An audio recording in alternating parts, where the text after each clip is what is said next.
Ինչպես եւ սպասվում էր, կալուգացիները հայտարարեցին, որ վերցնում են պատգամավորական մանդատները եւ գալու են ազգային ժողով։ Դա նրանց չի փրկելու։ Բոլոր ընտրակեղծարարները, ընտրակաշառատուները, հանցագործները, կոռուպցիոներները եւ պարզապես տարբեր կալիբրի գործակալները պատժվելու են, կրելու են իրենց պատիժը մինչեւ վերջին մարտը։ Իսկ բոլոր նրանք, ովքեր այս տարիների կամ ամիսների ընթացքում իրենց լեզվին ազատություն են տվել եւ հատել են մարդկային պարկեշտության բոլոր սահմանները, այն նրանց մենք առանձնահատուկ ողջավորությամբ ենք սպասում ազգային ժողովում եւ քաղաքականապես ոչնչացնելու ենք կրկին մինչեւ վերջին մարտը։ Սպասում ենք։ Կհիշեք, որ Սերժ Սարգսյանի նախկին հանրապետական մարզպետը հայ զինվորին, սակրավորին ցանկացել էր մահանալ։ Կատակ չեմ անում, չեմ չափազանցնում, նայենք։ Սա երկրորդ դեպքն է արդեն, որ հայ սակրավորը պայթում է Հայաստանի տարածքում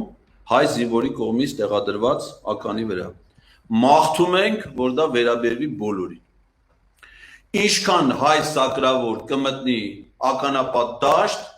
ցանկանում ենք, որ ընտեղից դուրս բերվի նրա մարմինը կամ վիրավոր մարմինը։ Հիմա սա, այս աննորմալը,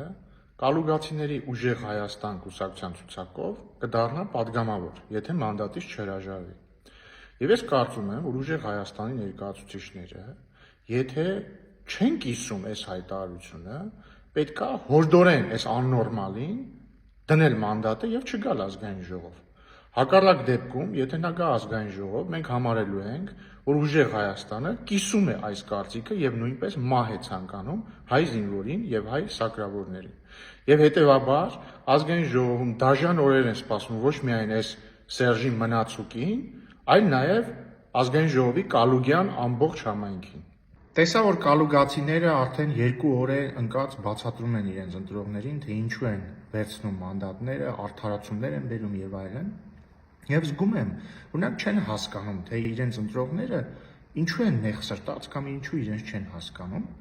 եւ ուզում եմ բացատրել։ Ուրեմն սիրելի կալուգացիներ,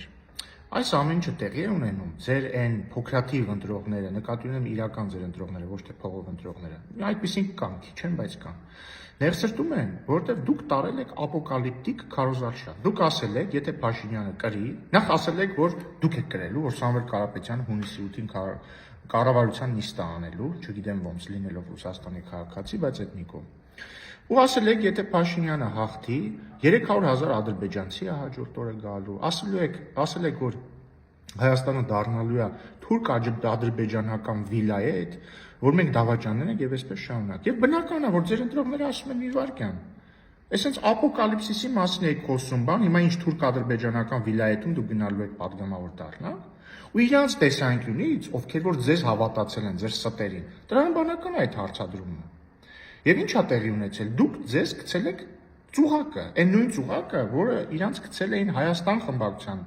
падգամավորները, Քոչարյանն ենք։ Իրանք էլ 2021 թվականին ապոկալիպտիկ թեզերով քարոզարշավ արեցին, հետո սխելով եկա մանդատները վերցրեցին եւ հայտնվեցին երկվության մեջ, անձի երկվության մեջ։ Մի կողմից իրանք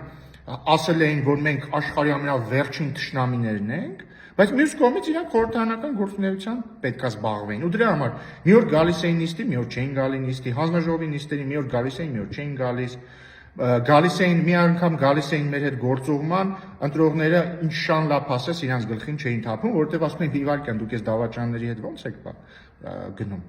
Եվ հետեւաբար լուծումը ո՞րն է, սիրելի կալուգացիներ։ Տեսեք, Հայաստան խմբակցությունը 5 տարի հետո ստացավ 2 անգամ ավելի քիչ քվե։ Այս ամեն ինչի արդյունքում, այս իրանց անհետևողականության եւ ապոկալիպտիկ քարոզարշավի արդյունքում։ Լուծումը ո՞րն է։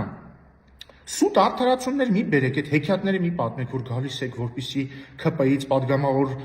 փախցնեք, որ ձեզ ընտրի, չի լինելու այդպիսի բան։ Ասեք ճշմարտությունը, իսկ ճշմարտությունը հետեւյալն է։ Պետք է ասեք ընդամենը հետեւյալը։ Ժողովուրդ ջան, Հայաստանի Հանրապետության ժողովրդի մեծ մասը տվել է իր քվեն եւ տվել է մանդատ կառավարելու քաղաքացիական պայմանագրին։ Մեզ, այսինքն ձեզ,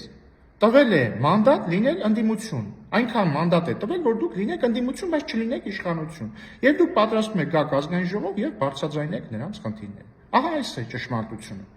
Սա է ձեր ընտրությունը։ Չնայած ինչ եմ խոսում, դուք ինչ ընտրություն ունեք։ Ձեզ ուղղակի ասել են կգնաք մանդատները կվերցնեք, նրանք ովքեր որ ձեզ ուղարկել են Հայաստան, դուք էլ խելոք պես վերցնեք։ Դուք ով եք որ ընտրություն ունենաք։ Կհանդիպենք ազգային ժողովում։